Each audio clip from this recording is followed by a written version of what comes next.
ओ भाई साहब क्या देख लिया मैंने, तो भाई मेरा तो ये साल ही बन गया। तो भाई संदीप रेड्डी वांगा जी ने कहा था कि वायलेंस क्या होता है मैं तुमको दिखाऊंगा। यहाँ पर उन्होंने ये बात आज साबित कर दी है। यहाँ उन्होंने PG-13 के नारे खोलकर 18+ के सेगमेंट में घुसे। यहाँ का मैदान बहुत बड़ा होता है और उन्होंने उसी हिसाब से खेल भी खेला है। एक्शन, एब्यूसिव टॉक, फादर सन के रिलेशनशिप को दिखाया, सेक्स, सूस, न्यूडिटी, फुडिटी सब दिखा दी, क्योंकि 18+ में कितना भी खेल लो क्योंकि मैदान उसका बहुत बड़ा होता है। यहाँ पर इंडियन सिनेमा को इस जॉनर में बहुत आगे जाना है और यह शुरुआत हो चुकी है, जिसका भाई ऑडियंस का रिस्पॉन्स भी बहुत अच्छा आया है कि यहाँ पर ये मूवी एक मॉडर्न प्रॉब्लम को सामने लाके खड़ा कर देती है, जिसको बड़े ही खूबसूरती तरीके से एग्जीक्यूट भी कर देती है। फादर सन के टॉक्सिक रिलेशनशिप के साथ दोनों के रिलेशनशिप को डेप्थ में लेकर बात भी करती है और भाई लास्ट में इमोशनल भी फील करवा देती है कि हम अपने बाप से प्यार तो करते हैं लेकिन डायरेक्ट नहीं कह पाते हैं। और दूसरी साइड भी वही हाल होता है। यहाँ इस रिलेशनशिप में किसी को नहीं पता है कि प्यार को जताना कैसे है, ना बेटी को ना बाप को, लेकिन प्यार एग्जिस्ट जरूर करता है। खैर मूवी में प्योर ब्रूटल सीन है और भाई उस पर अपन बांगे बात करेंगे। पहले स्पॉइलर अलर्ट।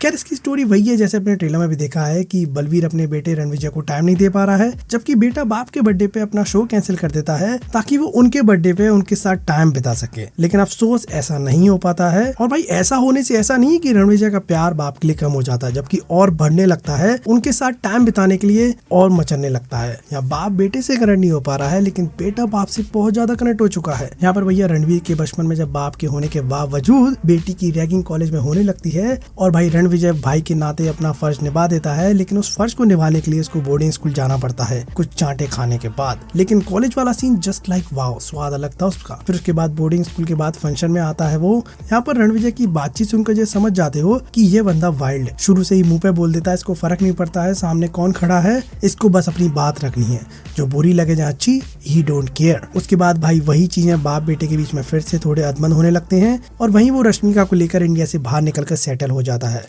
खैर उसके बाद बलवीर को गोली लगने के बाद रणविजय 8 साल बाद इंडिया लौट कर आता है। यहाँ उसका बाप कहता है कि जब मेरे को गोली पड़ी तो मेरे को तेरी आवाज सुनाई दी। भाई बड़ा ओपी मोमेंट था और रणविजय भी खुश हो जाता है सुनकर। खैर उसके बाद वो कंट्रोल अपने हाथ में ले लेता है, जो उसके बाप को सही तो नहीं लगा, लेकिन जो वो कर रहा था उसका तरीका थोड़ा कैजुअल था, लेकिन भाई लेस टाइम कंज्यूमिंग था क्योंकि वो एक्शन था वो बड़े ही क्विक लेते जा रहा था, लेकिन भाई जो वो कर रहा था वो सही था। खैर उसके बाद बलवीर की फैक्ट्री में वर्कर लोग काम नहीं करते हैं। यहाँ पर एक चीज देखने लायक है, अगर मान लो कोई नॉर्मल बंदा होता तो सूट वूट में जाता और भाई वर्कर से बात करता कि भाई काम वाम चालू करो, लेकिन भाई यहाँ पर रणविजय चीजों को समझता है। उसने भाई वर्कर के कपड़े पहने ताकि उन बातों को एक लेवल पे कनेक्ट कर पाए, क्योंकि भाई जो वर्कर लोग होते हैं जब वो ये देखते हैं कि यार हमारे मालिक का बेटा है और भाई बिल्कुल वर्कर वाले कपड़े पहनकर आया है, कुछ बात कह रहा है, तो उसको सुनते हैं, समझते हैं कि वो कहना क्या चाह रहा है। वहीं से यूनिटी सामने आती है, वो एक एम्पायर खड़ा होता है। तो मूवी की ये चीज मुझे बहुत अच्छी लगी। हालांकि भाई जो उसने स्पीच दी भाई मजा आ गया सुनकर। खैर लेकिन वो जो कर रहा था वो सही था, क्योंकि फैमिली पे आंच आएगी तो नॉर्मल बंदा भी शेर हो जाता है, जबकि भाई रणविजय पे तो पूरे रिसोर्स की कमी नहीं है। जहाँ वो बातचीत से ज्यादा एक्शन पे काम करना जानता है, किस्सा खत्म करने पे ज्यादा फोकस करता है। और मूवी ऐसा नहीं है कि बाप बेटे के रिलेशनशिप को ही दिखाती है,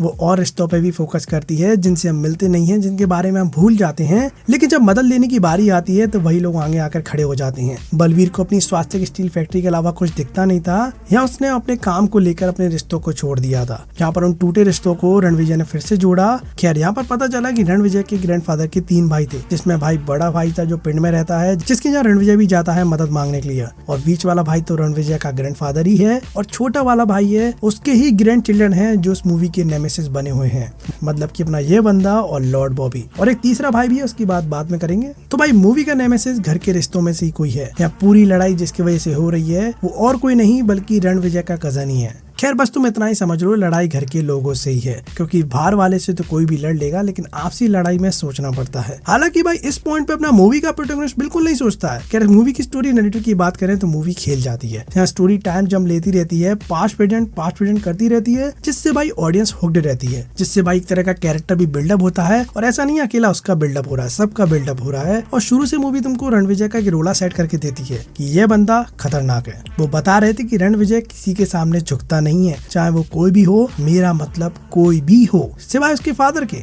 यहाँ वो बंदर के हाथ में तलवार लेकर राजा की रक्षा करने वाली बात भी कहता है, और उस लाइन से भाई सामने वाले का कैरेक्टर डिफाइन हो जाता है। यहाँ रणविजय की हालत टाइट होने पे भी वो खतरे को खत्म करने की सोचता है। यहाँ उसको उसके फादर के प्रति प्यार ने जिंदा रखा था क्योंकि एनिमी अभी भी जिंदा है, वो अभी भी बाहर घूम रहा है, जिससे भाई रणविजय के परिवार को खतरा अभी भी बना हुआ है। यहाँ पर भाई यही चीज उसके मोटिवेशन के लिए काम करती है। यहाँ पर उसको यह समझ में आ गया था कि अपनों को बचाने के लिए खुद सही रहना पड़ेगा। यहाँ भाई वो सेकंड हाफ में जोया का वाला कांड जो होता है भाई, शुरू में तो वो नौटंकी सी लग रही थी, जबरदस्ती का लग रहा था, लेकिन भाई इन दी एंड पता चला वो एक क्लाइमेक्स का हिस्सा था, जिसको देखने में आई थिंक सबको ही मजा आया होगा। खैर ये मूवी ओवरऑल रणवीर पे फोकस करती है, उसका कैरेक्टर आर्क दिखाती है, लेकिन अगर तुम एक तरह से देखोगे तो रणवीर का कैरेक्टर शुरू से ही ऐसा था, मतलब वॉयलेंट, हैस्टी डिसीजन लेने वाला, क्रेजी फॉर हिज फादर, पप्पा के बारे में कुछ नहीं सुनना चाहे कुछ भी हो जाए, जिसमें भाई वो लास्ट में रश्मि का वाला सीन ही बड़ा खतरनाक था। खैर बात करें इसकी डायरेक्शन की तो भाई संदीप रेड्डी वांगा जी इसके डायरेक्टर हैं। यहाँ मानना पड़ेगा कुछ फ्रेम्स इतनी ब्यूटीफुली तरीके से शूट हुई हैं कि भाई मजा आ जाता देखकर। और अगर तुमने एक चीज नोटिस करी हो तो भाई जब रणवीर जहाँ एक बंदे का गला चोक कर रहा होता है, तुम उसका कैमरा देखना, वो सीलिंग से शॉट हो रहा था, जो कि भाई बड़ा ही अच्छा लगता है। और जैसा मैंने भाई हॉलीवुड में जेम्स वैन की मूवी में देखा है, बड़ा गजब का डायरेक्टर है वो भी। यहाँ पर भाई कैमरा कैरेक्टर पे इतना फोकस कर देता है कि उनकी आंखों से समझ में आ जाता है कि आंखों से खैर इस मूवी में तुमने एक चीज नोटिस करी होगी, हर कैरेक्टर का एक एटीट्यूड है, चाहे तुम एंटागोनिस्ट की बात कर लो या प्रोटोगनिस्ट की। इवन वो होलसेल गन वाला बंदा भी बड़ा जबरदस्त था भाई, वो बकलोली नहीं कर रहा था, कहता है खिलौने नहीं बेचता हूँ, गन्स बेचता हूँ मैं, जिगरा वाला काम करता है भाई। और भाई माँ कसम जैसा उसका एटीट्यूड था ना, ऐसे ही बंदे गन्स फंस वाले बिजनेस में उतरते हैं, जिनमें एक एटीट्यूड होना चाहिए जो कैरेक्टर को पूरी तरह जस्टिफाई करता है। खैर अपन बात करें म्यूजिक एंड बैकग्राउंड स्कोर की तो मूवी कहीं ना कहीं बैकग्राउंड म्यूजिक में थोड़ा सा मात खा जाती है कहीं कहीं। यहाँ पर म्यूजिक इतना बढ़ जाता है कि बातें समझ नहीं आती कि इंसान कह रहा है। तुम्हारा नहीं पता, लेकिन भाई मेरे को रश्मिका मंदाना की मुंह से निकली गई आवाजें कुछ समझ ही नहीं आती। खैर हालांकि वो हेडफोन लगा के फाइट करना उसका रीजन भी दे देते हैं, और हेडफोन लगाने के बाद जो गाना चलता है ना, वो रणविजय का परसेप्टिव दिखाने की कोशिश कर रहे थे, क्योंकि भाई जब तक वो हेडफोन लगा कर बैठा है जब तक गाना चल रहा है, और जब वो हेडफोन निकाल देता है तो गाना बंद हो जाता है। खैर तुमको याद ही होगा कि रणविजय जब सुन नहीं पाता है, उसके कान सुन से पड़ जाते हैं, तो अपन भैया एज अ ऑडियंस अपन को भी आवाज नहीं आ रही होती है। तो भाई वो एक तरीका था कनेक्शन बिठाने का रणविजय और ऑडियंस के बीच, मतलब कि एक तरह से आप ही मूवी के प्रोटैगनिस्ट हो ऐसा आपको फील कराया जा रहा था, जो कि भाई मेरे को बड़ी क्रिएटिव चॉइस लगी, मतलब मजा आ गया ये देखकर। और भाई एक अजीब सी वाइब्रेशन आती है जो भाई सीन की इंटेंसिटी बढ़ा देती है, एक टेंशन क्रिएट करती है। यहाँ पर संदीप जी ने म्यूजिक और बैकग्राउंड स्कोर पर काफी अच्छा काम करा है एक तरह से देखा जाए तो। खैर बात करें एक्शन की और ब्रूटल की तो भाई खून की नदियां बहा दी हैं। यहाँ पर अपन बात करें फाइट कोरियोग्राफी की तो वो काफी अच्छी है भाई, वो स्पेशली एक्स वाले सीन सारी फाइट अच्छी थी। यहाँ पर गन वाले सीन और भाई वो मनी शॉट गजब का था। यहाँ पर भाई कुछ एंगल में स्पीड इतनी बढ़ जाती है एक्शन में कि भाई दिखता नहीं है। ऊपर से भाई वो सर्कल राउंड वाला कैमरा एंगल और जिसमें फाइट होती है अच्छा था भाई। ओवरऑल भाई ब्रूटिलिटी दिखाने से पीछे नहीं हटे। खैर अब बात करें उस डिपार्टमेंट पे जिस नाम पर इस मूवी को बेचा जा रहा था, बोले तो 18+, यहाँ पर बच्चे अलाउ नहीं थे। तो ये मूवी फैमिली के साथ अगर जाओगे तो मैं लिख के देता हूँ घर तक तुम्हारी कुटाई होने वाली है, क्योंकि भाई ब्रूटल सीन के अलावा सेक्स की बातें बहुत हुई है इसमें और हो भी गया है। और अगर तुमने ओपनहाइमर देखी है तो बिल्कुल तुम्हें याद आने वाली है, और मैं सही बताऊँ ओपनहाइमर से भी उठकर ऊपर जाती है ये। और अगर स्पेशली मैं इस डिपार्टमेंट की बात करूँ तो इसकी जरूरत थी, क्योंकि 18+ इसके बिना जस्टिफाई नहीं होता है, क्योंकि दो आत्मा का मिलन हो रहा है तो देखना तो पड़ेगा ना। खैर रणबीर ने साबित कर दिया है कि भाई वो कोई भी रोल कर सकते हैं। जहाँ ये बंदा पहले दिल टूटने वाली तोड़ने वाली मूवी बनाता था, आज वो बंदों की हड्डियां तोड़ रहा है, और मैं तो भाई इसको तरक्की ही मानूंगा। यहाँ पर उस बंदे ने एक डिफरेंट अप्रोच लेने की कोशिश करी जो बहुत ही अच्छी तरह निकल कर आया हमारे सामने। और देखा जाए तो भाई SR के भी एक रोमांटिक स्टार है, लेकिन वो भी अब एक्शन स्टार बनते जा रहा है, जो भाई ऑडियंस को पसंद आता है और मेरे को भी। और रणवीर भी अब मासी मूवी में उतरने वाला है, तो भाई मजा आया देखकर। और भाई ये सारी चीजें देखकर मुझे 3.5 घंटे का पता नहीं चला वो कब निकल गए, समझ रहे हो। खैर animal movie is not for everyone. ऐसा मूवी बनाने के लिए तुमको गट्स चाहिए, गूदा चाहिए सब दिखाने के लिए, क्योंकि भाई उन्होंने पहले ही कह दिया क्रिटिक्स को पसंद नहीं आने वाली है, जिनको पसंद नहीं आ रही समझ जाओ। खैर छोड़ो। खैर मूवी में कुछ चीजें इतनी वाइल्ड हो गई थी, लेकिन भाई दिल पे नहीं लोगे तो सब ठीक है। खैर बात करें अपने नेमेसिस भैया की, यानी कि अपने लॉर्ड बॉबी की, तो ट्रेलर में इसको जितना दिखाया है उतना ही मूवी में दिखाया है, थोड़ा सा और दिखा दिया बस। हालांकि मैं इस कैरेक्टर को लेकर ज्यादा एक्साइटेड था, क्योंकि मैंने सोचा ये कुछ बोलेगा कुछ तो करेगा, लेकिन बोला ही नहीं।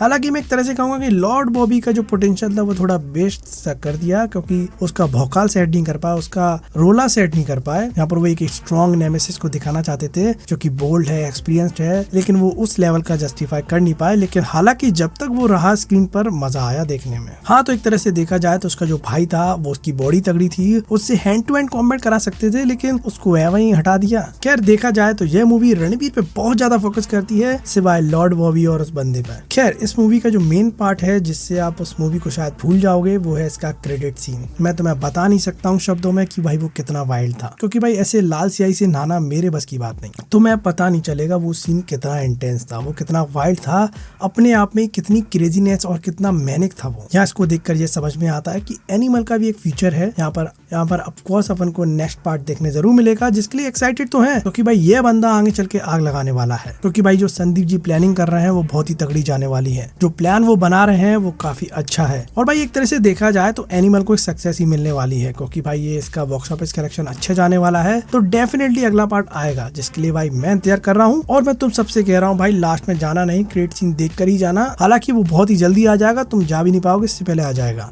खैर एनिमल मूवी मेरे लिए बहुत अच्छी तरह काम करती है, क्योंकि भाई ऐसा मैंने इंडियन सिनेमा में आज तक नहीं देखा है, क्योंकि किसी बंदे को 18+ का जॉनरा मिला है और उसने उस तरीके से उन चीजों को एग्जीक्यूट करा, वो भी 3.5 घंटा तुमको बिठाए रखा। बहुत बड़ी बात होती है, इंसान ओके निकल लेता है 2 घंटे या 1.5 घंटे के अंदर ही। यहाँ पर लोग चाहते हैं कि मूवी शॉर्ट हो, जल्दी निपटे। यहाँ पर ये अपने कट नहीं हटा रहे हैं और भैया 3.5 घंटे का माल पटक के जा रहे हैं। तो ओवरऑल भाई अप्रिशिएट करना तो बनता है। संदीप जी ने मेहनत बहुत तगड़ी करी है, मजा आया देख। खैर तुम मुझे कमेंट में बता दो तुमको ये मूवी कैसी लगी। अगर तुमको अच्छी लगी तो मुझे कमेंट में जरूर बता देना। तो भाई मिलते रहेंगे।